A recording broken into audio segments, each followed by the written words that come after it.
그 전에 여기서 등단할 때는 이렇게 인사 안 하고 박수 안 받았는데 밑에서 올라오니까 인사도 하게 되고 박수도 받고 좋습니다. 네. 할렐루야. 네. 제가 구역회를 가보니까 좋은 것이 제가 저희 지방에 29년 있다 보니까 우리 권사님, 장로님들, 예정이 드신 분들 얼굴 배울 수 있어서 좋더라고요. 네. 2020년 한 해도 주님의 은혜가 우리 의정부 제1교회에 그리고 모든 성도님들 가운데에 임하시기를 축원합니다. 네. 설교 부탁을 하셔서 어떤 말씀을 나눌까 하면서 오늘 신명기서 33장 29절의 말씀을 붙들었습니다. 이 말씀은 모세가 죽을 때에 12지파를 놓고 한 지파 한 지파 다 축복을 해주고 그리고 맨 마지막에 남긴 말씀이 이 신명기 33장 29절이에요. 그 말씀에 보면 모세가 마지막으로 남긴 말, 너는 행복한 사람이로다. 참 마지막으로, 우리는 마지막으로 무엇을 남길까? 어떤 교회는 연초에 신년 할애처럼 임원들이 모여서 인사를 나누는데 설문지를 하나씩 쓰기로 했대요. 설문의 내용이 뭐냐면 내가 죽었을 때 묘비에다가 쓰고 싶은 글이 뭐냐, 내가 장례식 할 때 부르고 싶은 찬송이 뭐냐, 내가 좋아하는 성경 구절이 뭐냐. 그래서 연초를 시작하면서 죽음의 문제를 설문으로 내놓고서 그래서 그만큼 삶을 엄숙하게 시작을 하자고. 네. 그래서 실제로 연중에 초상이 난 거예요. 그래갖고 그 설문대로 찬송을 불러주고 그 설문대로 그분이 살아계셨을 때 이 성경을 읽어주십시오, 이 찬송을 불러주십시오 하는 것을 이렇게 영상으로 그 글을 직접 쓴 글을 보여주고 이렇게 했더니 성도들이 참 은혜를 받았다 그런 얘기를 하시더라고요. 이스라엘 백성들에게 모세가 마지막 죽으면서 하나하나 축복을 다 하고 나서 맨 마지막에 남긴 말, 그게 신명기서 33장 29절이에요. 너는 행복한 사람이로다. 네. 여러분, 우리 자라나는 이 학생들을 볼 때 어떤 생각이 드십니까? 야, 질투난다. 아니죠. 참 행복하구나. 네. 여러분들이 저를 보실 때 참 안 됐다. 제가 여러분들을 볼 때 참 불쌍하다. 아니죠. 네. 서로를 볼 때 너는 행복한 사람이더라. 네. 행복한 사람. 우리 학생들 혹시 알라나요? 모세가 몇 살에 죽었는지 아세요? 120세. 신명기서 33장 29절 그 밑에 34장 7절에 보시면 이제 모든 말을 마친 모세가 죽는데 그 나이가 120세라 나와요. 120살이 되었을 때 모세가 남긴 마지막 말은 이스라엘이여 너는 행복한 사람이로다. 네. 여러분, 모세는 그러면 행복했을까? 한번 모 눈에는 뭐만 보인다 그러니까 모세가 이스라엘 백성들을 보고 참 행복하다라는 말을 남기고 죽는 모세를 보면서 연구를 해봤어요. 그럼 모세는 행복할까? 하고 연구를 해봤어요. 먼저 하나님이 모세를 부르셨을 때에 호렙산 떨기나무에서 너가 선 땅은 거룩한 것이니 내 발에 신을 벗으라 하는 그 명령을 받고 하나님의 그 사명을 받은 때의 모세의 나이를 아시는 분? 네? 80. 네, 80에 하나님의 부름을 받았어요. 만약에 제일교회에서 80살에 2020년 올해 주방봉사 하십시오. 그럼 어떠시겠어요? 80살에 저 주차장 안내하십시오. 그럼 어떠시겠습니까? 아이고, 이런 불행한 사태가 있나. 모세가 80인데 하나님이 그때 일을 맡기셨어요. 불러주셨어요. 힘있고 젊을 때가 아니라 노아 이야기도 보시면은요, 노아가 방주를 만들라고 부름받았을 때가 언제냐면 노아가 아들 셋이 있었잖아요. 아들 낳고 난 다음에, 셋 다 낳은 다음에 방주 지으라고 하시더라고요. 아들 없을 때, 자식 없을 때 방주 지으라고 하셨으면 좋았을 텐데 하나도 아니고 둘도 아니고 셋을 낳고 나서 그 세 자녀 먹여 살려야 되는데. 네. 요즘 어르신들이 그런 얘기 많이 하시더라고요. 내 때에는 돈 벌어서 가족들 먹여 살리느라고 자녀 공부 신경 쓸 수가 없었다고. 다 자녀들 자기들이 알아서 그렇게 했지 부모라고 자식 교육 뒷바라지 해줄 수가 없었다고. 왜? 먹고 사는 게 중요하니까. 예. 노아가 아들 셋을 낳아서 아들들 다 먹여 살려야 되고 가족 돌봐야 되는 그때에 며느리 얻어갖고 며느리하고 다 하는 그때에, 요즘 아시죠? 며느리 얻으면 그때부터 고생이신 거. 예. 왜 이렇게 손주들을 맡겨요? 뭐 반찬을 맡겨요? 뭘 맡겨요? 근데 그때 하나님이 노아에게 방주 만들라고 명령을 하셨어요. 모세가 애굽의 왕자로 있을 때, 왕으로 있을 왕자의 그 혈족으로 착각하고 살 때 그때에 사명을 주신 게 아니라 80 나이에 사명을 주셨어요. 그러면 행복했을까요? 행복하지 않았을까요? 근데 오늘 말씀을 보면 80에 부름받았던 모세 행복했을 것 같아요. 아멘 하실 수 있겠습니까? 80에 부름받았을 때 행복할까 안 행복할까? 행복했어요. 왜?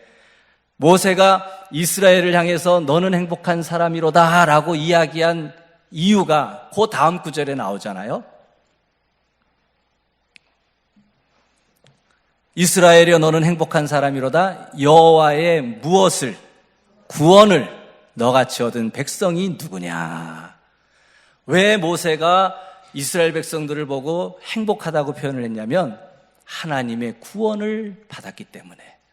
하나님의 구원을 받았기 때문에. 이 맥락에서 보면은 모세가 80의 부름을 받았을 때에 모세는 너무 행복했어요. 왜? 구원의 하나님. 구원의 하나님.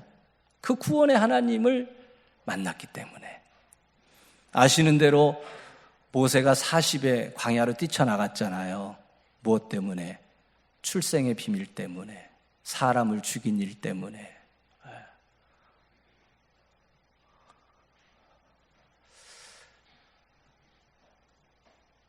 간혹 가다가 저희 딸이 저한테 농담으로 그래요.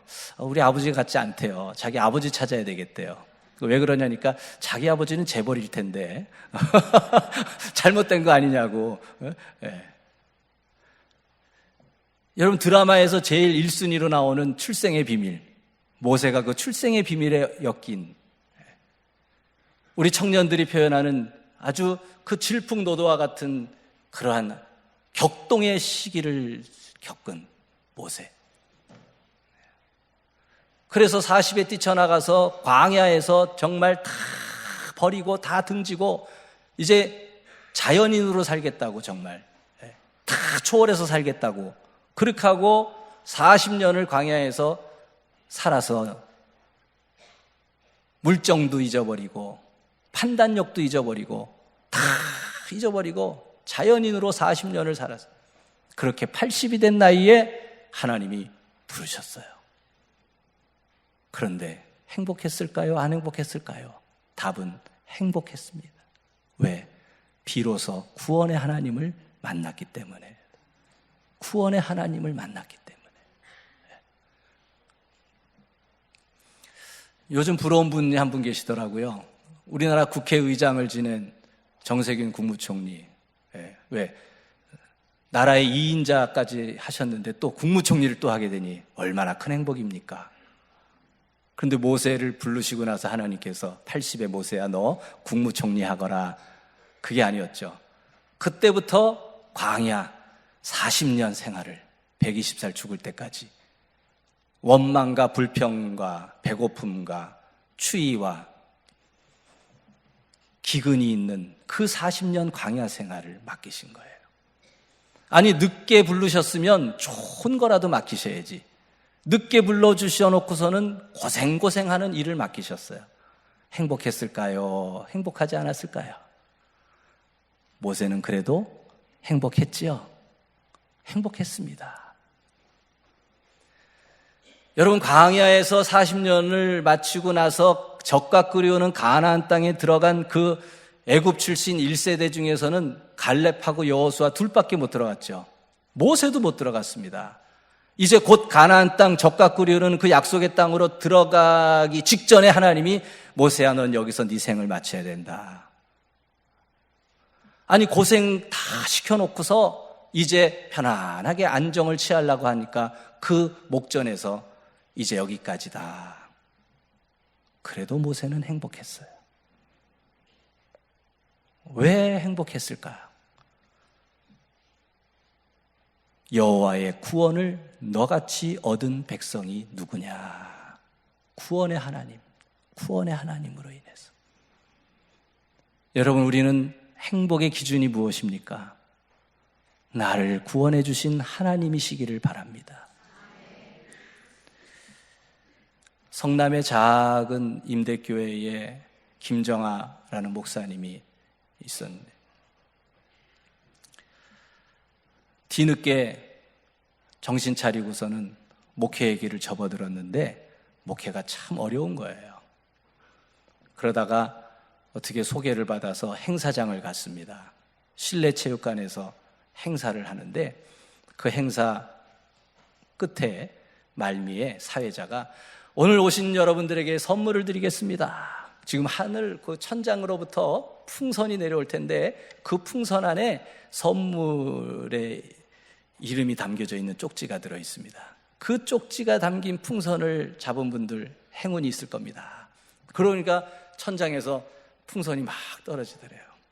사회자가 여러분 잡을 수 있는 데까지 가지실 수 있을 때까지 가지세요.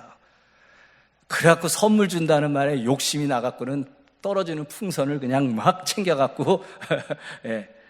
한 풍선 몇 개 챙길 수 있을까요? 몇 개? 풍선을 품에 안을 때 몇 개요? 3개. 예.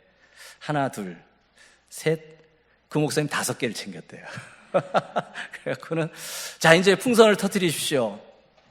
그 안에 쪽지가 있으면 선물입니다. 터뜨렸는데 이거 웬일입니까? 행복하게 5개 다 쪽지가 있는 거예요. 꽝이 하나도 없는 거예요. 이야, 이 쪽지를 이제 피는 거예요. 피니까 세탁기, 피니까 아이패드, 피니까 선풍기. 근데 생전 들어보지도 못했던 글자들이 적혀 있는 거예요. 사회자가 멘트를 보냅니다. 여러분, 여러분들이 잡은 그 쪽지에 있는 이름은 지금 지구상에서 고통받고 어려움 당하고 있는 아이들의 이름입니다. 여러분들의 후원을 기다리는 이름입니다. 그러니 그 아이들에게 후원을 해주시면 감사하겠습니다. 선물 준다는 말에 벌컥 5개를 집어들었는데 그게 다 후원해달라고 하는 지구상에 어려움 당하는 아이들의 이름이었어요. 그래갖고는 맥이 빠져서 교회 돌아와서 가만히 생각을 해보니까 그래도 목사인데 약속은 지켜야지. 약속은 지켜야 되는데 돈은 없지. 그래서 말자, 하자. 그러다가 3개만 하자. 그래갖고는 새 아이를 도왔다는 거예요. 뭘 갖고 도울까? 제일 먼저 떠오른 게 폐유지 줍는 거였대요. 그래서 동네로 나가서 새벽에 폐유지를 주스려고 봤더니 경쟁자가 벌써 와 있는 거예요. 째려보는 거예요. 아이고, 이미 그쪽은 다 점거가 돼 있는 거예요. 내가 그 폐유지 쪽을 갔다가는 이 동네에서 목회 못할 것 같더래요. 뭐를 하면 좋을까? 근데 돈을 벌 수 있는 게 없는 거예요. 그러다가 딱 떠오른 게 자기 군대 시절에 칭찬받은 거. 뭘 것 같아요? 군대에서 칭찬받은 거. 네? 남자분들 군대에서 이거 잘해서 칭찬받으신 분들 안 계세요? 구두 닦는 거. 광채나게 구두 닦던 그 옛날 생각을 떠올려서 그래서 구두통을 마련해서 그 교회에 있는 건물 입구에다가 구두통을 매달아 놓고 그때부터 구두를 닦았어요. 그 돈을 가지고 아이들을 후원을 했다는 거예요. 교회에서는 5만 원, 10만 원 그렇게 후원하지만 보통 개인적으로 뭐 10,000원, 20,000원, 30,000원 그렇게 후원들 하시잖아요. 그래서 그렇게 후원을 시작을 했어요. 나중에 그 컴패션 그 단체에서 차인표가 그런 얘기를 하더라고요. 한국에 김정하 목사님 같은 훌륭한 목사님이 있어서 너무 행복하다고. 그래갖고 유명 인사가 됐어요. 아이 몇 명 도운 것 같고 그래도 자기 힘으로 구두를 닦아서 어렵지만은 돕는 얘기가 훈훈하게 전해지면서 유명세를 탔어요. 그럼 그 유명세를 탔으면 어떻게 돼야 됩니까? 모세가 80이지만은 하나님의 부름을 받아서 네, 제가 여기 있습니다. 제가 가겠습니다. 했을 때에 그러면 그 다음에 주어질 자리는 국무총리 자리든지 왕자든지 어떤 평탄한 높은 자리여야 되는데 그 40년 광야길처럼 그 김정하 목사님이 그 후에 얻은 결과는 어느 날 갑자기 말하는데 말이 어눌해지는 거예요. 저도 감기가 걸려서 혀가 마르니까 말이 어눌해지잖아요.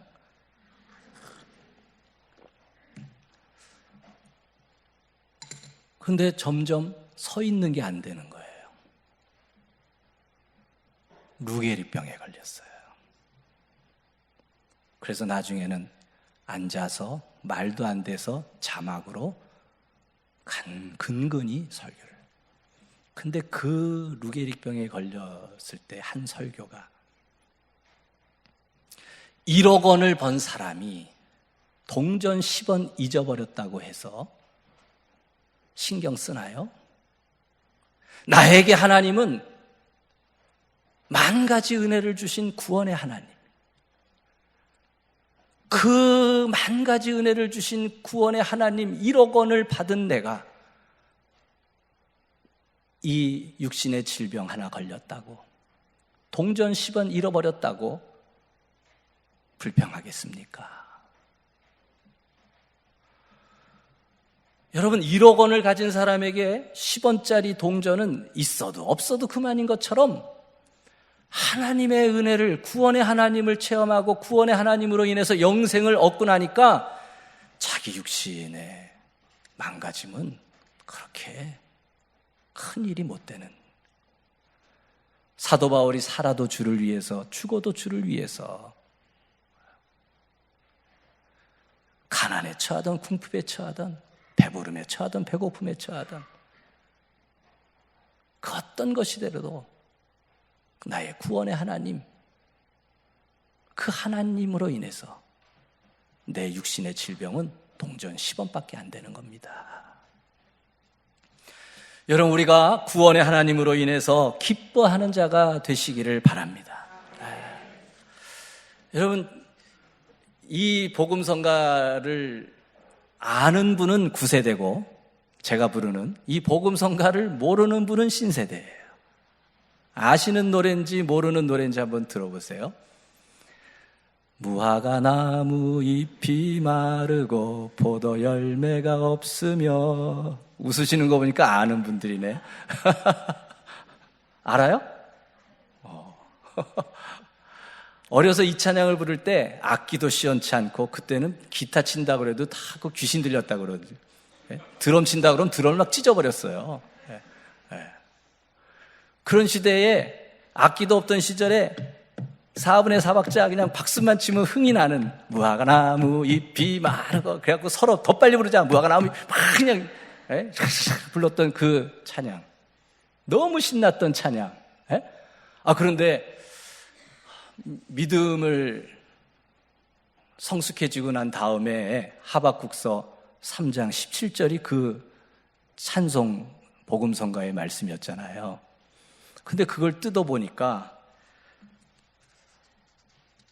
무화과 나무 잎이 마르고 무성치 못하고, 그 다음에 포도나무에 열매가 없고, 그 다음에요 감람나무에 소출이 없고, 노래에는 논밭에 식물이 없어도 밭에 먹을 게 없고,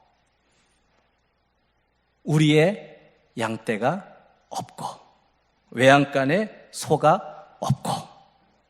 그 말씀이 있는데, 야, 없어도 너무 없다. 지질이 궁상인 성경 구절이 하박국서 3장 17절이에요. 어쩜 이렇게 없어? 아니, 나무에 없으면 밭에 있든지, 밭에 없으면 외양간에 있든지, 외양간은 있는데 없어요. 우리는 있는데 없어요.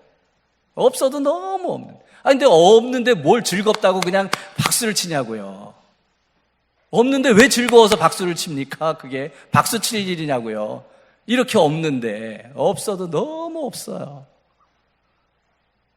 그런데 믿음의 눈이 무엇을 보여줍니까? 없을지라도 다음 18절 말씀 다 외우시죠. 부르시죠. 나는 누구로 말미암아 즐거워하고 여호와로 말미암아 즐거워하고, 나는 누구로 말미암아 구원의 하나님으로 말미암아 기뻐하리로다. 아멘. 그래서 기쁜 거예요. 그래서 박수 치는 거예요. 없어도 괜찮아요. 왜? 구원의 하나님. 없어도 괜찮아요. 나에게 즐거움 주시는 하나님. 하나님으로 말미암아, 구원의 하나님으로 말미암아 즐거워하고 기뻐할 줄 아는 그 믿음. 그 믿음을 가진 사람은 그 누구를 봐도 행복한 사람으로 보이게 되는 줄로 믿습니다. 우리가 주의 자녀들을 볼 때, 야, 너는 참 행복하다. 왜? 구원의 하나님. 이렇게 예수 잘 믿고 있으니 얼마나 행복한가.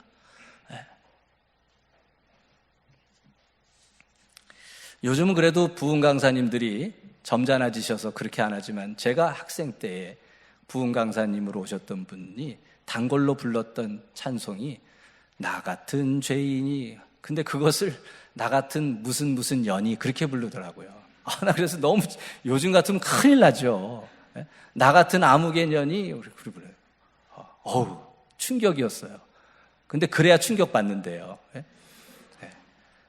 여러분, 나 같은 죄인이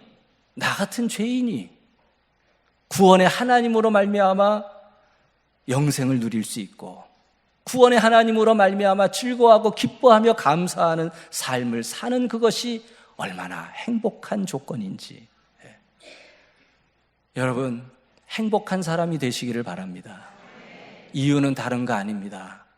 없어도 행복할 수 있는 이유, 구원의 하나님으로 인하여 기뻐하리로다.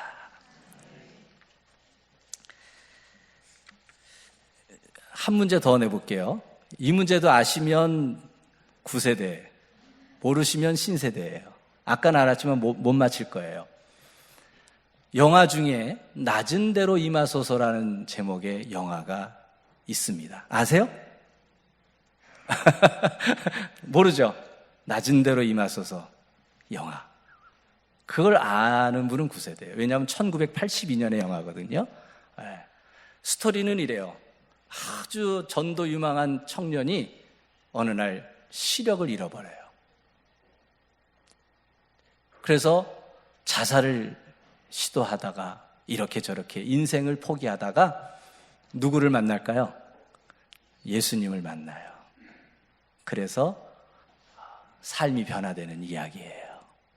그 영화의 주인공이 목사님의 아들이었던 안요한이라는 청년의 이야기예요. 아버지가 너 목회해라 할 때마다 난 목사 싫다고, 그래서 어떻게든지 목사 안 하려고 버팅겨서 나가는 거예요. 그 공부는 잘해서 카투샤가 되고, 거기서 목회 안 하고 계속 뻗쳐나가기 위해서 미국 군사학교에 지원을 하고, 그래서 자기 나름대로의 그 인생의 계획을 가지고, 그런데 이미 결혼도 했는데 37의 나이에, 옛날에는 자리 잡을 나이잖아요. 근데 갑자기 시력이 사라진 거예요. 나이 든다는 서러움 중에 하나가 무릎 아픈 것도 무릎 아픈 거지만 시력 나빠질 때 참, 그죠? 네. 근데 37 젊은 나이에 시력을 잃어버렸습니다. 그분이 비로소 시력을 잃고 나서 광명을 얻게 되어지는, 진정으로 예수 그리스도를 만나게 되고, 그래서 우리나라 최초의 맹인 목사 안수를 받은 사람이 되어지죠. 네. 그분의 이야기를 영화로 만든 거예요. 그래서 참 젊을 때 감동적으로 그 영화를 이렇게 봤습니다. 참 감동이었습니다. 그리고 한 3년 전이었나 기사에서 그 안유한 목사님의 기사를 본 거예요. 깜짝 놀랐어요. 지금은 80이 되었죠. 80이 넘었죠. 네. 그런데 78세인가 7세인가 그때에 이제 미국에 가게 돼서 미국에서 이제 집회를 한 거예요. 간증을 한 거예요. 자기가 이렇게 살았던 이야기를. 그러고 나서 집회가 끝나고 나서 한 여인이 그 목사님을 찾아왔어요. 너무 은혜 받았다고, 너무 감사하다고. 그 여인이 누구냐면 이희자 집사님인데, 미국에 가서 성공하겠다고 갖은 고생을 다 하면서도 이를 악물고 돈을 벌어서 성공을 했는데, 자기가 돈을 버는 모든 목적은 하나밖에 없는 이 자식, 아들. 이 아들 잘 되라고. 그 아들을 위해서 그렇게 목숨을 걸고 돈을 벌어서 성공을 한 거예요. 그런데 부자가 됐는데 그 아들이 40에 갑자기 심장마비로 죽었어요. 그리고 나서 너무도 우울증에 심한 장애가 와갖고는 삶의 기력을 잃고 있는데, 아니 노인네 장님이 와갖고는 그렇게 기쁘게 행복하게 말씀을 전하는 모습을 보고서, 야, 저런 노인네, 저런 앞 못 보는 노인네도 저렇게 기뻐하며 즐거워하는데, 그게 감동을 받은 거예요. 그래서 자기 얘기를 하면서 그 노인이 된 목사님에게, 목사님, 제가 가진 건 돈밖에 없는데 제가 목사님을 위해서 한 가지 해주고 싶은 일이 있다고. 그러면서 옛날이니까 시력을 못 고쳤을지 모르지만 지금 의학이 발달돼서 내가 잘 아는 미국의 병원에 가시자고. 그래서 검사를 받고 시력을 되찾게 하겠다고. 태어날 때부터 소경이 아니니까요. 한번 하자고. 내가 모든 돈을 다 대주겠습니다. 그 얘기를 듣고 이 목사님이, 네, 알겠습니다. 감사합니다. 제가 기도해 보겠습니다. 그리고는 며칠 뒤에 그 집사님한테 연락을 했어요. 이렇게 얘기를 했어요. 집사님의 얘기를 들었을 때 저는 너무 가슴이 떨렸습니다. 너무 흥분됐습니다. 37에 시력을 잃고 이 나이가 되도록 한 번도 생각해보지 못했던 일인 거예요. 내 눈이 다시 뜰 수 있다고 하는 생각을, 내 눈을 다시 시력을 찾을 수 있다는 생각을. 그래서 너무 떨렸고 흥분됐습니다. 그래서 하나님께 기도했습니다. 하나님, 어쩜 이런 행운을 저에게 주십니까? 그런데 하나님이 음성이 들렸어요. 얘야, 너 삶은 얼마나 산다고 그래? 네 눈은 천국 가면 볼 수 있단다. 네 눈은 천국 가면 뜰 수 있단다. 네 시력을 되찾는 것보다 예수 그리스도의 복음을 한 사람에게라도 더 전하는 게 중요하지 않겠니? 이 목사님이 노인이 되면서 늘 마음에 품고 기도하던 게 있었어요. 나같이 시력을 잃은 사람들을 위해서 안식처가 있고 보금자리가 있고 예배처소가 있는 그러한 공간을 만들어서 후대에게 주면 좋겠다. 근데 그 감동이 온 거예요. 그래서 자기의 눈을 고쳐주겠다는 그 집사님에게 얘기를 했어요. 제 눈은 천국 가면 뜹니다. 그러니 저를 도와주시려고 했던 그 돈으로 저처럼 앞 못 보는 젊은 세대들을 위해서 쓰면 좋겠습니다.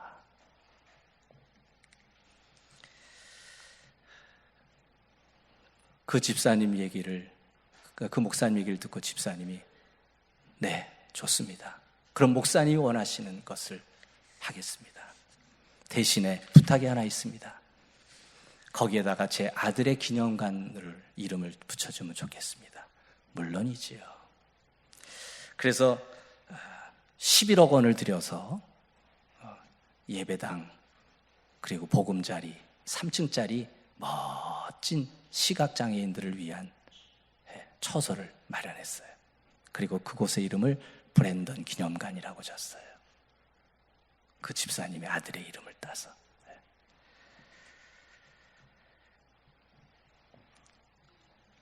여러분, 구원의 하나님을 만나면 행복할 수가 있어요. 그 집사님이 그 아들의 이름으로 기념관을 만들고 나서 이제 한국을 방문해서 거길 보고 나서 그런 얘기를 하더라고요. 그게 기사에 났더라고요. 제가 이전에는 공원을 다녀도 공동묘지를 가도 늘 굿모닝 브랜던, 잘 잤니? 오늘은 괜찮니? 하루도 그 이름을 부르지 않고 지난 적이 없는, 그랬는데 이 기념관을 짓고 나니까 어쩌면 그렇게 모든 내 자식에 대한 걸 다 거기에다가 함께 묻을 수 있어서 너무너무 좋다고. 이제야 비로소 내가 아들에 대한 짐을 벗은 것 같다고. 네. 그게 브랜던 기념관이에요. 여러분 행복하십니까? 불행하십니까? 행복하시기를 바랍니다. 구원의 하나님으로 인해서 나는 기뻐하고 구원의 하나님으로 인해서 나는 즐거워하는 자가 되시기를 바랍니다. 우리 장로님들 계시니까 이 말씀 하나 드릴게요. 김제의 금천에 교회 하나가 있습니다. 근데 그 교회는 우리나라의 기역자 교회로 유명한 교회예요. 왜 기역자인지 아시죠? 남자 따로 여자 따로 예배를 드리는 김제 금산에 있는 교회인데, 그 교회의 스토리를 보면 그 동네에 아주 부자가 있었습니다. 조덕삼이라는 금강을 붙들고 있는 부자예요. 근데 어느 날 그 지주집에 선교사, 미국 선교사 테이트 선교사가 그 지방을 가다가 그 조덕삼 부잣집 사랑채에 머물게 되었습니다. 그게 머물면서 선교사가 복음을 전했네요. 그 복음을 받아들이게 돼서 그러면은 우리 사랑채를 예배 처소로 쓰자고 하고 루디아처럼 자기 집을 여는 거예요. 그리고 교회가 시작이 된 거예요. 그게 금산교회입니다. 그래갖고 열심히 이 부자가 전도를 했어요. 그러니까 부자가 전도를 하니까 금방 교인들이 많이 들었어요. 동네 사람들이. 그 심지어는 자기의 머슴으로 부리던 마부, 그 마부도 전도를 했어요. 그게 이자익이에요. 그 이자익 청년에도 야, 너 교회 나와라 하고 주인이 나오라 그러니까 꼼짝없이 교회를 나간 거예요.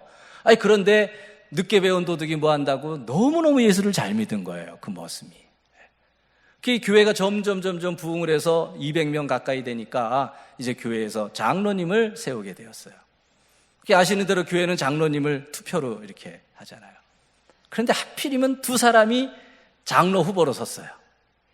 그 주인 부자 조덕삼하고 그 머슴 마부 이자익하고 둘이 됐어요. 그러니까 사람들이 근심이 된 거예요. 아이고 이거 어떡하지? 아니 부잣집 어른이 돼야지 여기서 떨어지면 이게 무슨 창피야. 저 머슴이 되면 이게 무슨 완전히 세상 뒤집어지는 일이고 이게 안 되는데 술렁술렁거렸어요. 그래도 법대로 투표를 하자 그래서 투표를 했는데 불행인지 행복인지 누가 됐을까요? 머슴이 됐어요. 머슴이 됐어요. 그러니까 발표를 못하고서 보니까 부자 조덕삼이 아니라 마부 이자익이 집사가 장로가 됐으니 이거 어쩔 줄 모르고서 이거 참 발표할 수도 없고 남감해하고 있는데, 그걸 빨리 눈치챈 조덕삼 집사가 먼저 내려와서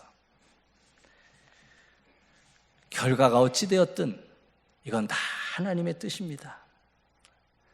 만약에 저 머슴 이자익 집사님이 장로가 된다고 해도 나는 기쁘게 그분을 섬길 겁니다. 그러니까 개의치 마시고 발표하세요. 그래서 술렁이던 교인들이 다 평정을 하게 된 거예요. 그리고는 주인 조덕삼은 집사, 머슴 이자익은 장로. 그 평소에는 주인과 머슴의 관계고 교회에서는 이제 장로님하고 집사님의 관계가 된 거예요. 그래도 이 조덕삼 집사님 얼마나 행복하게 기쁘게, 훗날 조덕삼 집사님도 장로님이 되었습니다. 장로가 되고 난 다음에 그 이자익 장로님을 불러서 이 장로님, 내가 보니까 너무 장로님이 아까워. 그러니 신학교에 가서 공부를 하라. 내가 다 대주겠다고. 그래갖고 평양신학교를 유학을 보냈어요. 그래서 그 조덕삼 주인이 다 뒷바라지를 해서 목사가 되었어요. 거기서 끝나지 아니하고 그 이자익 목사님을 금산교회 담임 목사로 초빙을 해서 장로님으로, 목사님으로 섬기면서 나누면서 살았어요. 그 얘기를 그 조덕삼 장로의 아들도 장로, 그 아들도 장로인데 그 3대 아들 장로가 그 이자익의 3대 아들 목사를 만나서 우리 할아버지가 당신 얘기를 하더이다. 당신 얘기를 하더이다. 그러면서 그 할아버지 때의 우정을 손주들이 품어 안으면서 기쁘게 나눠. 여러분, 이게 예수 믿는 사람들에게서만 나올 수 있는 행복한 이야기예요. 신분의 차별도 뛰어넘을 수 있고, 물질의 차별도 뛰어넘을 수 있고, 육신의 차별도 뛰어넘을 수 있는, 태어날 때부터 몸이 건강할 수 있는 사람이 있는가 하면 몸이 약한 사람이 있을 수도 있어요. 살면서 돈을 잘 버는 사람도 있고 잘 못 버는 사람도 있을 수 있어요. 그러나 그 모든 것들을 뛰어넘어서 서로를 바라볼 때 행복한 사람으로 보일 수 있는 이유는 단 한 가지, 구원의 하나님. 구원의 하나님. 여러분, 그 구원의 하나님을 굳게 붙잡고 올 2020년도 승리하시기를 주님의 이름으로 축원합니다.